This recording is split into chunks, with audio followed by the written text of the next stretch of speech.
وکالت کا شعبہ اختیار کریں، لیکن ظالموں کی مدد نہ کریں، مظلوموں کی مدد کریں، اور جو بیمار ہیں اللہ ان کو شفاء کاملہ عطا فرمائے۔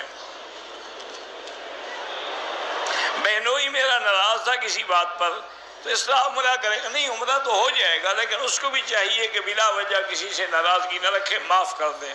قرآن میں ہے کہ پاک مرد پاک عورتوں کے لیے، یہ دنیا میں بھی ہے، یعنی اچھی عورتوں کو اچھے مرد ہی پسند کریں گے، بری عورتوں کو برے لیکن کبھی اتفاق بھی ہو جاتا ہے کہ برے کے گھر میں اچھی عورت آ جاتی ہے، باقی جنت میں تو ہوں گے ہی سب پاک۔ ایک بچہ پیدا ہوا، وہ ختنہ اس کا ہو چکا، یعنی پیٹ سے نکلا ختنہ ہے، تو کوئی اس کو دوبارہ ختنہ نہ کریں۔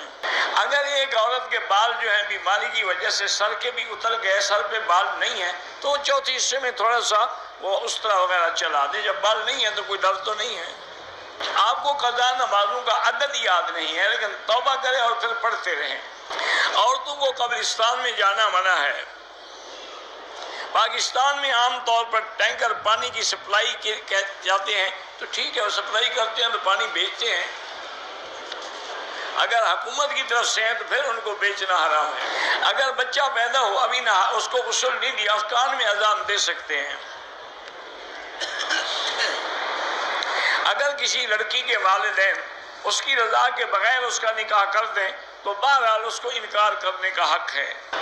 صحن میں جو نماز پڑھتے ہیں اگر صفیں نظر آتی ہیں تو نماز ہو جائے گی۔ عمرے سے طواف زیادہ کریں وہ بہتر ہے۔ مرد بھی انگوٹھی پہن سکتا ہے، سونے کی حرام ہے، باقی چاندی کی پہن سکتا ہے۔ ایک عورت نے طائف سے نیت کی لیکن ایام آ گئے، پھر مدینے چلی گئی، بہرحال اب وہاں سے آ کے عمرہ کرے گی انشاءاللہ، اللہ کرے گا کوئی۔ اگر اس نے احرام توڑ دیا تھا تو پھر دم دینی پڑے گی۔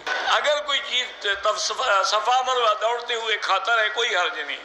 بہرحال اونچی آواز سے اس وقت ذکر کریں جب کسی کو خلل نہ ہو۔ اگر اور لوگ پڑھ رہے ہیں اور آپ اونچا ذکر کر رہے ہیں تو وہ منع ہے۔ عورتیں بھی لڑکوں کو سبق پڑھا سکتی ہیں، لیکن احتیاط یہی کریں، عورتیں بچیوں کو پڑھائیں اور لڑکے لڑکوں کو پڑھائیں۔ حالت حیض میں میاں بیوی آپس میں نہیں مل سکتے، بہت بڑا گناہ ہے، توبہ کریں۔ اگر کھانسی کی الرجی ہے تو اس کے لیے زمزم پہ 7 دفعہ فاتحہ پڑھ کے پیا کریں۔ گھر میں بھی نماز پڑھ سکتے ہیں۔ بہرحال جنت میں داخل ہونے کے بعد سب ملیں گے، رشتہ دار بھی سب ملیں گے۔ اگر آدمی گھر میں نماز پڑھے تو خود آگے کھڑا ہو تو بچے بیوی ماں پیچھے کھڑے ہو کے نماز پڑھ سکتے ہیں۔ زمزم بھی بیٹھ کے پیا کریں، لیکن کھڑے ہو کے پئیں تو گناہ نہیں ہے۔ ایک مرد اور عورت کے آپس میں گناہ ناجائز تعلق، اب وہ ان کی اولادوں کے رشتہ ان کے تو ہو سکتے ہیں، ان کا کیا گناہ ہے؟ مسجد میں روزانہ جہاد کی فضیلت بیان کرنا بڑی اچھی بات ہے۔ جو بھی غلطی ہو استغفار کیا کریں۔ اللہ آپ کے بیٹوں کی، ہر مسلمان کی بیٹے بیٹیوں کی نصیب اچھے بنائے۔ امام اعظم کی بہت بڑی کتاب ہے مسند امام اعظم۔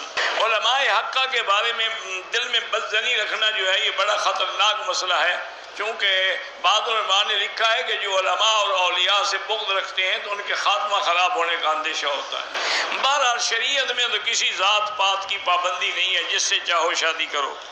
نہانے سے وضو ہو جاتا ہے، اگر پہلے آپ وضو کریں گے تو پھر ہو جائے، نہیں کریں گے تو نہیں ہوگا۔ میں نے ٹیوب ویل میں پانی ڈالا تھا زمزم کا، ماشاءاللہ، تو ٹھیک ہے، زمین بھی پانی پی رہی ہے زمزم کا، لوگ بھی پی رہے ہیں۔ ماہواری کی حالت میں عورت مکے میں یا مدینے میں حرم کے اندر نہیں آ سکتی، باہر میدان میں بیٹھی رہے۔ عمرہ کرنے کے بعد سر پر مشین پھیر لی، پھر 2 دن کے بعد عمرہ کیا، دوبارہ چھوٹے نمبر کی مشین پھیر لی، ٹھیک ہے، بالکل ٹھیک ہے۔ نیک کام کرتے وقت شیطان وسوسے ڈالتا ہے تو لا حول ولا قوت الا باللہ پڑھا کرو۔ شطرنج جو ہے وہ بغیر شرط کے کھیلنا وہ بھی ناجائز ہے، آہستہ آہستہ وہ شرط والی پہ چلا جائے گا۔ آج کل جو مردوں کے بالوں کا فیشن ہے کہ پیچھے سے بڑے اور اطراف سے چھوٹے، یہ سب فیشن ہے، اسلام کا تو اس سے کوئی تعلق نہیں۔ قرضہ بہت ہے تو استغفار زیادہ کریں۔ فجر کی نماز کی سنتیں گھر پہ آئیں، زیادہ بہتر ہے گھر پڑھ کے۔ میں نے بیوی کو طلاق دی تھی، اب میں نے دوسری شادی کی ہے، گناہ ہے؟ اگر آپ نے اس کو بے گناہ طلاق دی ہے تو گناہ ہے۔ اگر آپ نے اس کی کسی صحیح غلطی پہ دی ہے تو کوئی گناہ نہیں.